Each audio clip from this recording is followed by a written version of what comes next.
दोस्तों, स्वागत है आप सभी का मेरे YouTube channel law by KP में। आज हम पढ़ने वाले हैं भारतीय संविदा अधिनियम 1872 की धारा 73 के बारे में, जो कि बात करती है कि जब संविदा के भंग हो जाता है तो उसके परिणामों में हम प्रतिकर किस प्रकार देते हैं, ठीक है, और प्रतिकर कैसे कैसे मिल सकता है। संविदा भंग में प्रतिकर हम किस प्रकार दिलवा सकते हैं, न्यायालय कितना प्रतिकर दिलवा सकता है, क्या जितना हम लोगों ने तय किया है उतना दिलवाता है, ये न्यायालय अपने विवेक के अनुसार दिलवाता है।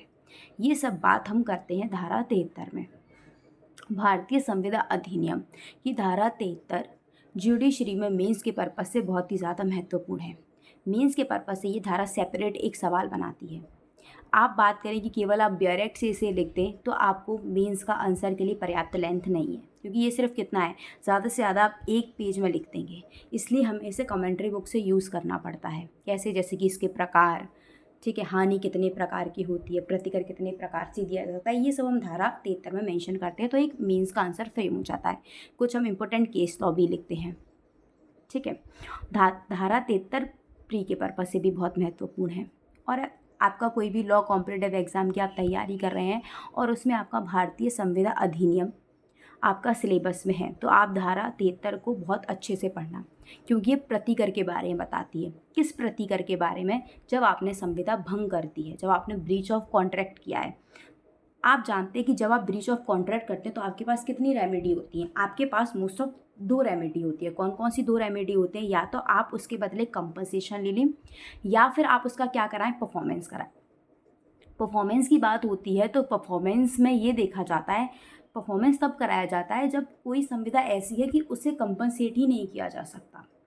जब न्यायालय उस संविदा को देखता है और यह पाता है कि इसका कंपनसेशन तो मुमकिन ही नहीं है, या हम इसे केवल आर्थिक लाभ देके इसे कर नहीं सकते।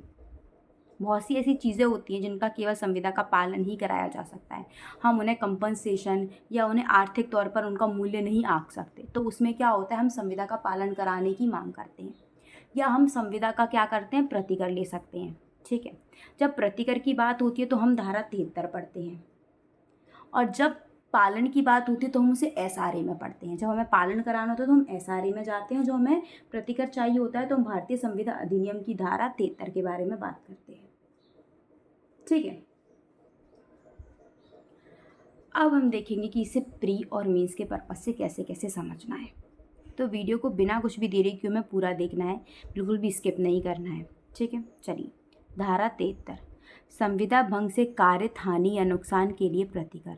जब हम संविदा को भंग कर देते हैं, ब्रीच कर देते हैं, कोई भी पार्टी उस संविदा का क्या कर ले, भंग कर दे, अपना परफॉर्मेंस नहीं करे, या दोनों पार्टी डिसाइड कर ले कि हाँ अब संविदा को ब्रीच कर देना चाहिए, किसी भी प्रकार से यदि हम संविदा भंग करते हैं तो उससे जो हमें हानि या नुकसान होता है उसके लिए प्रतिकर किस प्रकार लिया जा सकता है।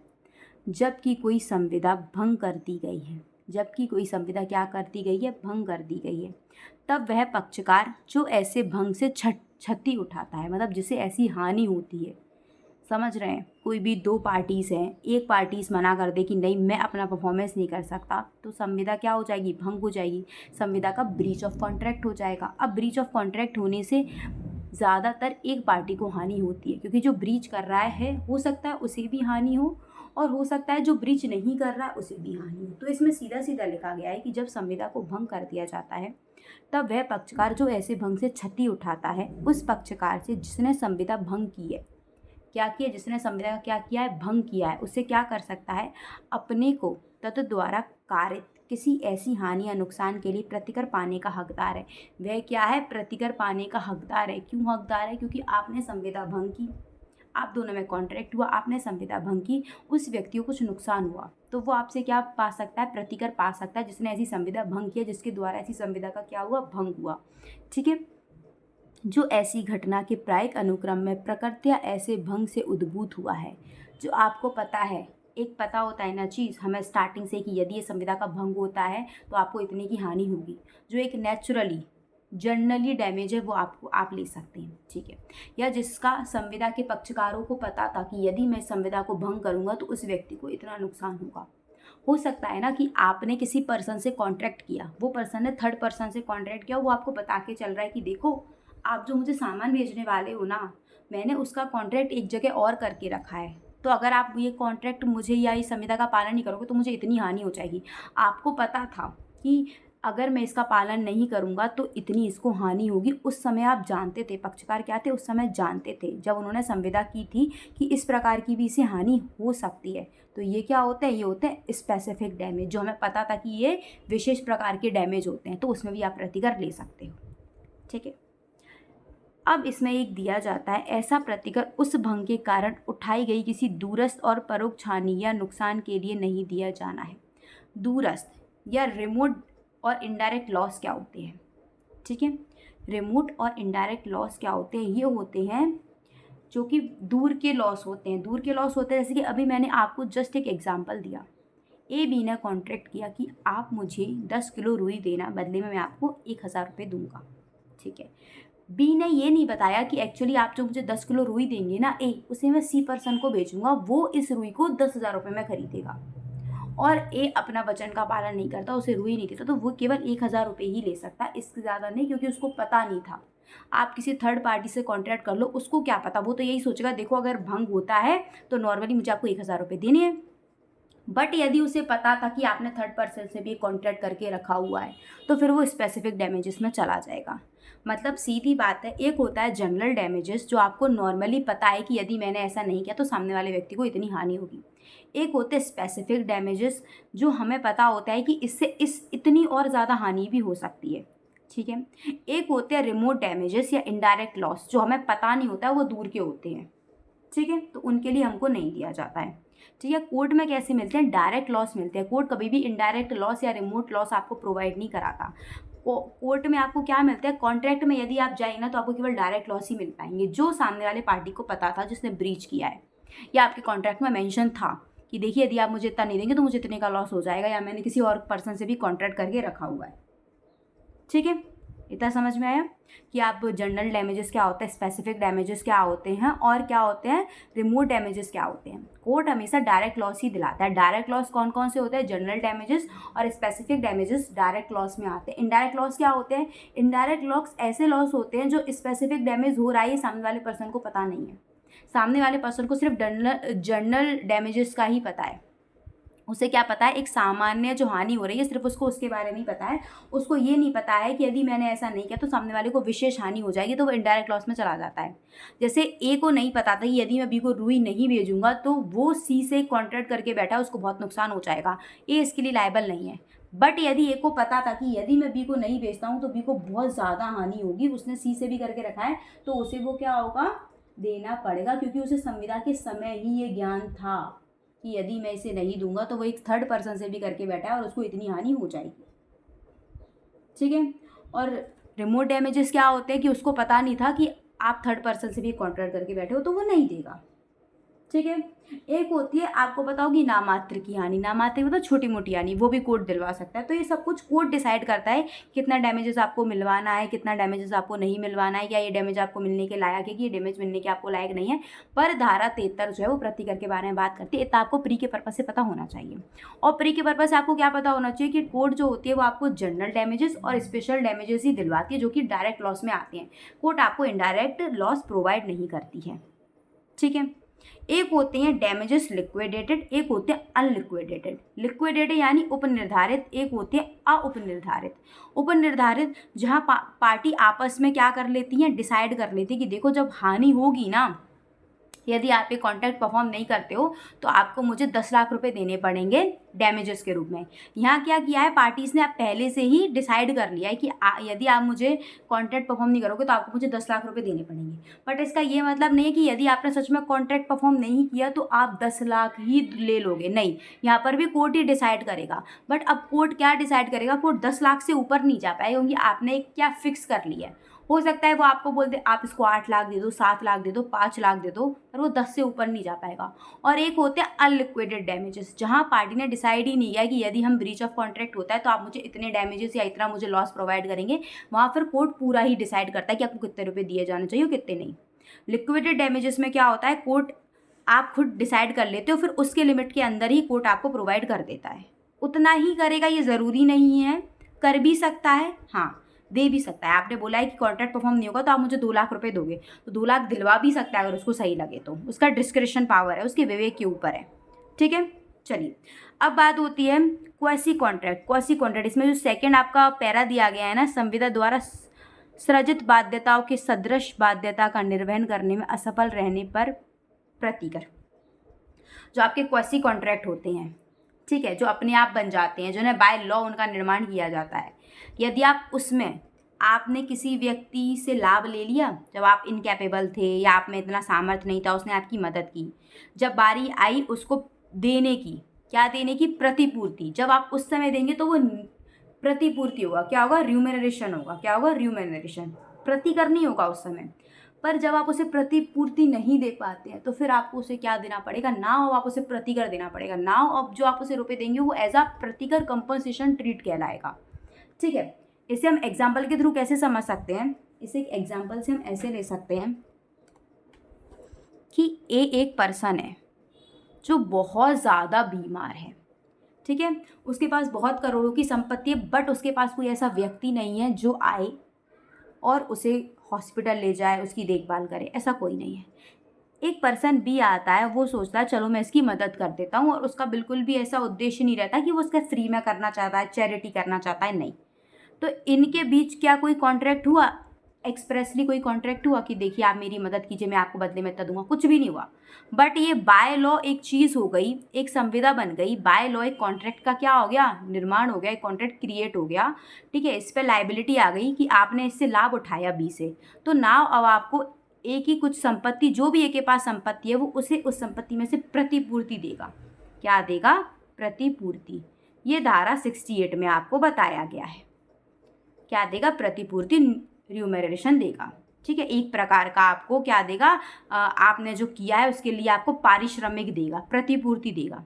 बट ए ऐसा करने से मना कर दे, ऐसा करने से क्या कर दे, मना कर दे, तो ये कहीं ना कहीं एक कॉन्ट्रैक्ट नहीं है। ए और बी ने एक एक्सप्रेसली कॉन्ट्रैक्ट नहीं किया जहाँ ए ने बोला हो कि मेरी तबीयत खराब है तो मेरी मदद करो, ऐसा कोई कॉन्ट्रैक्ट नहीं हुआ है।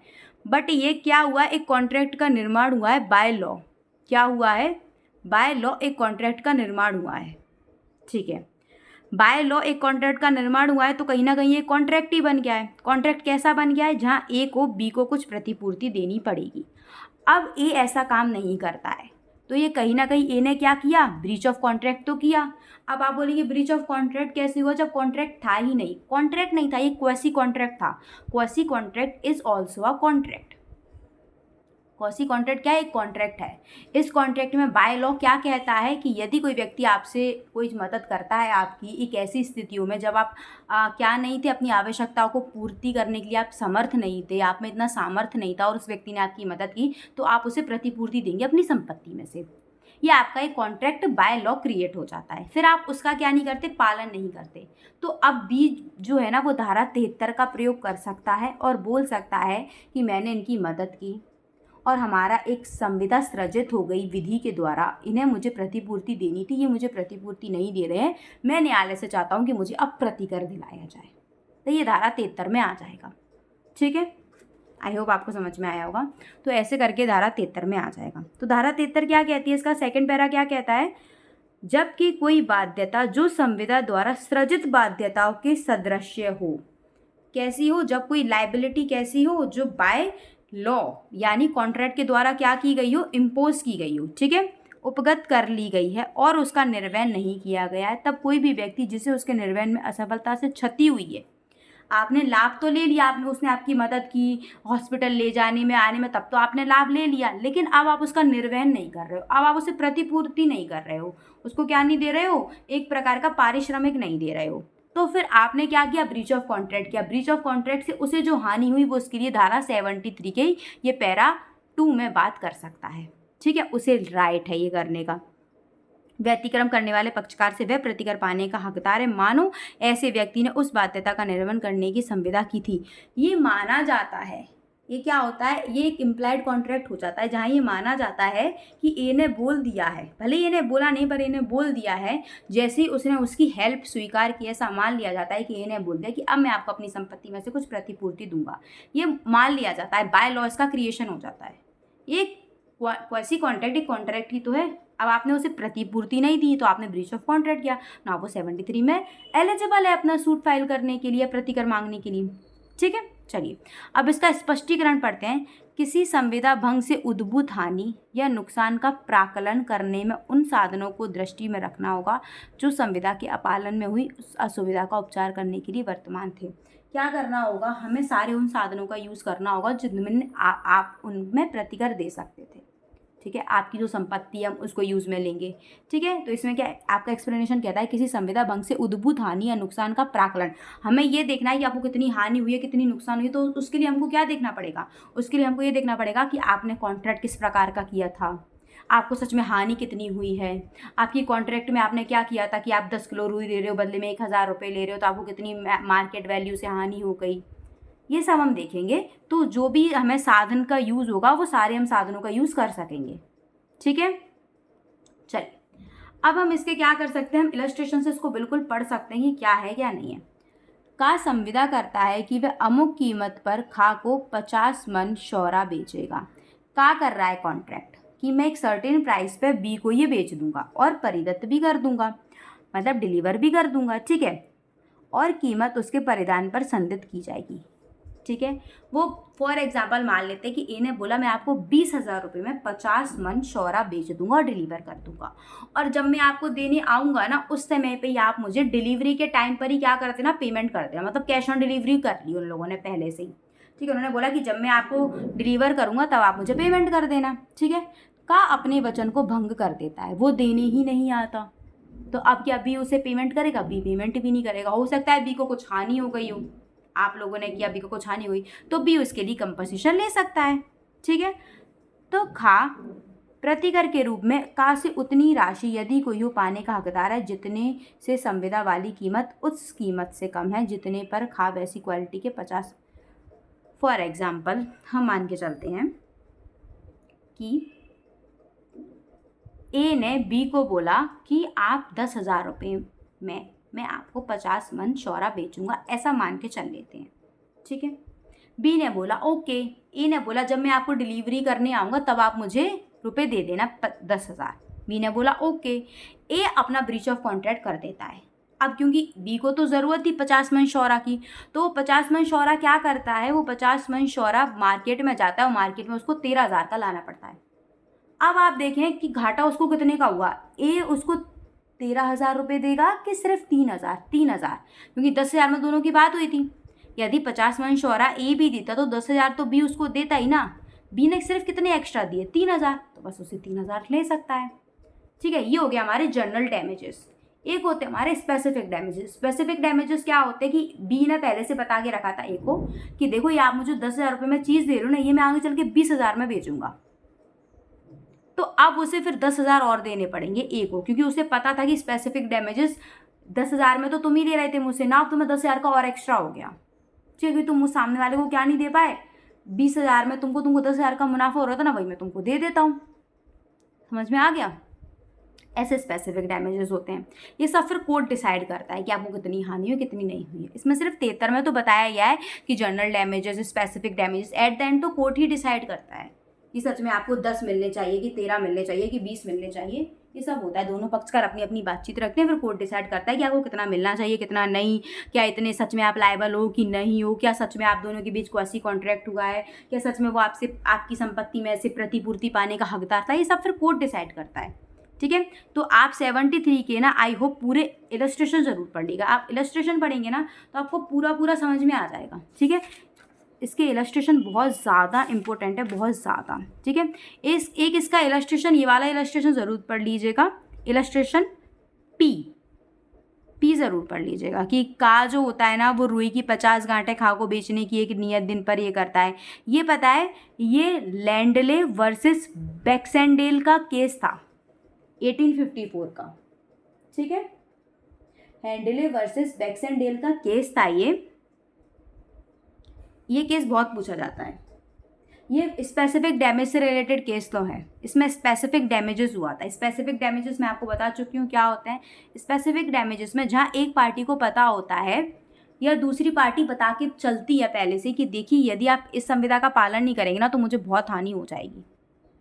या मुझे इतने प्रकार की हानि हो जाएगी, क्योंकि क्या है कि मैंने आपके भरोसे एक थर्ड पार्टी से भी कॉन्ट्रैक्ट कर लिया हुआ है और ये उसको पता है, जो ब्रीच ऑफ कॉन्ट्रैक्ट कर रहा है ना उसको बहुत अच्छे से पता है कि यदि मैं अपना ब्रीच ऑफ कॉन्ट्रैक्ट करूँगा तो सामने वाले को बहुत ज़्यादा हानि होगी। स्पेसिफिक डैमेजेस हैं, जनरल तो एक नॉर्मली पता होते हैं, एक नेचुरली वो तो पता ही होते हैं कि देखो अगर मैंने ऐसा नहीं किया तो उसको इतनी आनी चाहिए। स्पेसिफिक डैमेजेस होते हैं जो स्पेसिफिक कंडीशन में ही आते हैं, जहाँ एक पार्टी थर्ड पार्टी से कॉन्ट्रैक्ट कर ले, वो आपको बता रही है, तब स्पेसिफिक डैमेजेस होते हैं। तो स्पेसिफिक डैमेजेस का जो एग्जाम्पल है ना वो पी है, ठीक है। क्या है ये? हेडले वर्सेस बैक्सेंडेल का केस है 1854 का।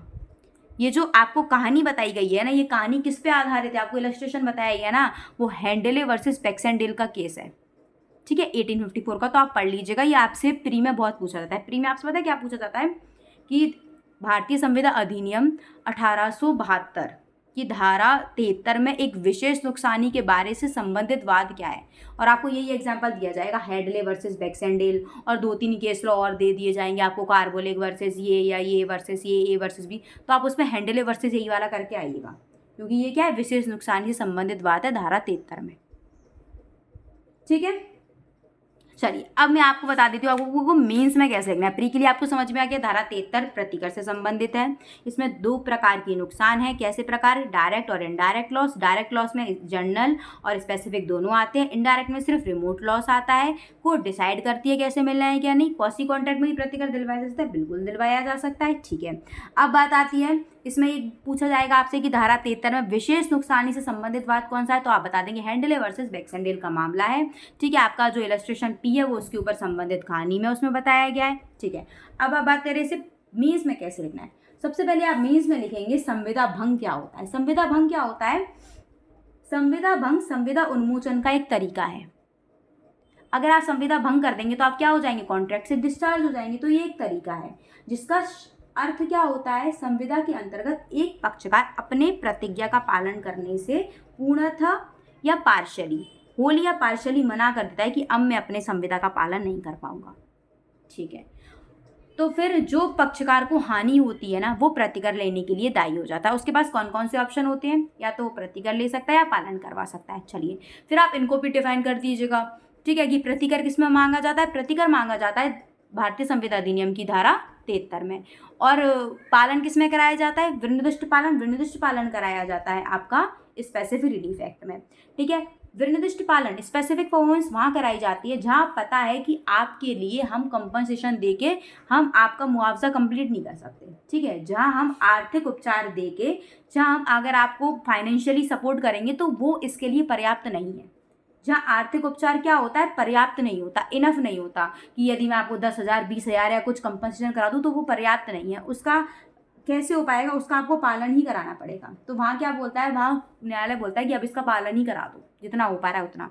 और जहाँ पर ऐसा होता है कि जहाँ आप अपने कंपनसेशन या अपने डैमेज को तौल सकते हो या उनका मूल्य आंक सकते हो, वहाँ आप कंपनसेशन ले लेते हो, ठीक है। और कंपनसेशन की बात की गई है धारा 73 में। ये आपका 1 से 1.5 पेज का आप लिख सकते हो, इसे लीगल लैंग्वेज में आपको फ्रेम करना है। संविदा भंग बताएंगे, चलिए संविदा भंग बताया। फिर उपचार बताइए कि जब संविदा भंग होती है तो इसके लिए क्या क्या उपचार होते हैं, रेमेडी क्या क्या होती है आपके पास, क्या क्या रेमेडी होती है। या तो आप प्रतिकर ले सकते हो या आप उसका पालन करा सकते हो। पालन आप कब करा सकते हो, जब आपको जो आर्थिक लाभ दिया जाता है वो आपके संविदा के भंग के लिए पर्याप्त नहीं है, ठीक है। ये कैसा उपचार है, इसका आदेश वहीं पर दिया जाता है जहाँ पर आर्थिक, जब हमको आर्थिक लाभ दे रहे हैं या आर्थिक उपचार दे रहे हैं, ठीक है, तो वो आपके लिए पर्याप्त नहीं हो पा रहा है, तो फिर न्यायालय बोलता है इसका पालन कराओ। प्रतिकर क्या होता है, प्रतिकर वहाँ होता है जब एक पीड़ित पक्षकार का आप संविदा भंग कर देते हो, उसको जो हानि होती है, यदि वो हानि आप आर्थिक उपचार उसे दे रहे हो, आर्थिक लाभ दे रहे हो, कंपनसेशन दे रहे हो, तो वो फिर उसके बदले उसकी पूर्ति हो जाती है, तो वहाँ फिर आप प्रतिकर का उपयोग कर लेते हो, ठीक है। इसका प्रतिकर का मतलब क्या होता है कि ऐसा मान लिया जाता है कि आप उस स्थिति में आ गए कि आपने कभी संविदा की नहीं थी, आप दोनों ने कॉन्ट्रैक्ट किया, कॉन्ट्रैक्ट में आपको हानि हो गई, आपका 20,000 का नुकसान हो गया, तो कॉन्ट्रैक्ट आपको न्यायालय देख के अपना विवेक के अनुसार 20,000 19,000 21,000 ऐसे दिलवा देगी। इससे क्या हो जाएगा, ऐसा मान लिया जाएगा कि आप अपनी पुरानी स्थिति में दोबारा से आ गए, आपको कोई हानि नहीं हो पाई। पर अगर कोई ऐसा कॉन्ट्रैक्ट है जहाँ आपको कंपनसेशन दिलवाया ही नहीं जा सकता, तो वहाँ क्या करवाएगी, जो हमारा न्यायालय होगा वो उसको क्या कराएगा, हमारा माननीय न्यायालय उसको क्या कराएगा, उसका विशिष्ट पालन करवाएगा, ठीक है। चलिए इतना लिखने के बाद आप बताएंगे कि प्रतिकर की जो बात बताई गई है ना वो धारा 73 बताइए। आप धारा 73 पूरी बताएंगे। धारा 73 के बाद आप पूरी यहाँ तक लिखेंगे, एक या दो इलस्ट्रेशन बताएंगे, ठीक है। फिर आप बताएंगे कि धारा 73 में नुकसानी के कौन कौन से प्रकार हैं। सबसे पहले आप बताएंगे सामान्य नुकसान। सामान्य नुकसान जहाँ दोनों पक्षकारों को संविदा की प्रकृति से ही पता होता है कि इसका कितना नुकसान हुआ। एक होता है आपका विशेष नुकसान। विशेष नुकसान के लिए प्रतिकर क्या होता है, जहां संविदा करने के समय पक्षकार जानते थे कि यदि हमने संविदा का पालन नहीं किया तो इतना नुकसान हो जाएगा। उसके लिए आपको मैंने एक केस बताया है हैंडले वर्सेस बैक्सेंडेल का। आप चाहें तो उसके बाद इलस्ट्रेशन पी को भी मेंशन कर सकते हैं। फिर आप उसके लिए बताएंगे रिमोट डैमेजेस। रिमोट डैमेजेस के लिए आप ये लाइन लिख सकते हैं, इसे थोड़ा सा लीगल लैंग्वेज में यूज़ करके थोड़ा कैसे यूज़ कर सकते हैं कि संविदा, जब किसी संविदा का भंग किया जाता है तो हम उसमें उसका प्रतिकर नहीं दिलवा सकते। किसका प्रतिकर नहीं दिलवा सकते, जहाँ पर कोई दूरस्थ या परोक्ष हानि होती है उसके लिए हम प्रतिकर नहीं दिलवा सकते, ठीक है। इसके लिए आप क्या एग्जाम्पल दे देंगे, इसके लिए आप इलस्ट्रेशन मतलब इंपॉर्टेंट केस तो आप लिख देंगे दूरस्थ हानि में। जब रिमोट लॉस लेंगे तो रिमोट लॉस की डेफिनेशन क्या लिखेंगे कि रिमोट लॉस से अभिप्राय है जो संविदा भंग का स्वाभाविक या संभावनीय परिणाम ना हो, ठीक है। धारा 73 ये प्रावधान करती है कि किसी दूरस्थ या अप्रत्यक्ष या परोक्ष हानि के लिए संविदा भंग हुई है तो हम उसके लिए क्या देंगे, प्रतिकर नहीं दिया जाएगा। इसके लिए महत्वपूर्ण केस लो या संबंधित या उल्लेखनीय वाद है Hobbs versus London South Western Railway company. Hobbs versus London South Western Railway company, बस ये उल्लेखनीय बात है। इसके बाद आप देखेंगे एक नामात्र की हानि होती है। नामात्र की हानि क्या होती है, तो थोड़ा बहुत नुकसान होता है, वो भी कोर्ट के क्या होती है, विवेक पर निर्भर होती है, ठीक है। और हानि या नुकसान का प्राकलन आप कैसे करते हैं, ये प्राकलन के लिए आपको एक्सप्लेनेशन में बताया गया है। प्राकलन मतलब आपको कैसे, न्यायालय को कैसे पता चलेगा कि इतनी हानि हुई है, तो वो पूरा कॉन्ट्रैक्ट पढ़ेगा, देखेगा कि इसने कितने, आपका कॉन्ट्रैक्ट कितने का हुआ था, आपको कितनी हानि हुई, सब कोर्ट डिसाइड करेगा। तो हानि या नुकसान का प्राकलन आप कैसे करेंगे, इसमें आप लिख देंगे कि धारा 73 के स्पष्टीकरण में बताया गया है कि किसी संविदा भंग से उद्भूत हानि या नुकसान का प्राकलन करने में उन साधनों को दृष्टि में या उन साधनों का हम उपयोग कर सकेंगे जो संविदा के पालन से हुई असुविधा उपचार करने के लिए वर्तमान थे, ठीक है। इसमें आप लिख देंगे, बस इतना आप लिखेंगे, आपको कम से कम 2 से ढाई पेज का आंसर तैयार हो जाएगा, जो कि 10 से 15 मिनट में लिखने के लिए पर्याप्त होता है, ठीक है। आपको 8 नंबर होंगे तो 8 में से 7 मिल जाएंगे, इतने ही मिलते हैं। क्योंकि अगर आप सोचें कि आप 8 नंबर के लिए 4-5 पेज का आंसर लिख दे तो हाँ आप लिख सकते हैं, बट आपके पास इतना टाइम होना चाहिए। क्योंकि आप अगर एक पेज को ही, एक आंसर को ही 10 पेज में लिख देंगे तो बाकी आंसर कब लिखेंगे, क्योंकि आपको पूरा पेपर सॉल्व करना है, पूरा पेपर आपको अटेंड करना है। केवल एक क्वेश्चन को ही बहुत अच्छे से फ्रेम करने से पूरे मार्क्स नहीं मिल जाते, हमें सारे क्वेश्चन अच्छे से करने होते हैं। हमें ये देखना होता है हम सारे क्वेश्चन को, यदि कोई क्वेश्चन 8 नंबर का है तो हम उसे 3.5-4 पेज में कवर अप कर लेंगे। मतलब हमारी जो लिमिट है, अगर हम 3.5 से 4.5 पेज में कवर अप कर रहे हैं तो हमें 8 में से 7 नंबर मिल सकते हैं, अगर हमने बहुत अच्छा लिखा है, बहुत कलेक्टिव लीगल लैंग्वेज वर्ड्स का चूज़ करके सब कुछ अच्छा बैरेक्ट लिखा है तो, ठीक है। अगर हम कोई क्वेश्चन 4 नंबर में आता है तो वो 2 से ढाई पेज के लिए बहुत अच्छा है। तो आप किसी भी क्वेश्चन को 10 से 15 मिनट से ज़्यादा नहीं दें। 4 नंबर का है तो ज़्यादातर 6 से 7 मिनट दें, और 8 नंबर का है तो 10 से 15 मिनट दें, इससे ज़्यादा नहीं, क्योंकि सारा पेपर अटेम्प्ट करना है, ठीक है। बाकी अगर आपको कुछ भी समझ में नहीं आया होगा सेक्शन 73 में तो आप मुझे कमेंट कर सकते हैं। अगर आपको 73 से रिलेटेड MCQ चाहिए तो कमेंट सेक्शन में लिखिएगा MCQ, ठीक है। आपको वीडियो अच्छा लगा है तो लाइक कीजिएगा, चैनल को शेयर सब्सक्राइब कीजिए। Children bye bye.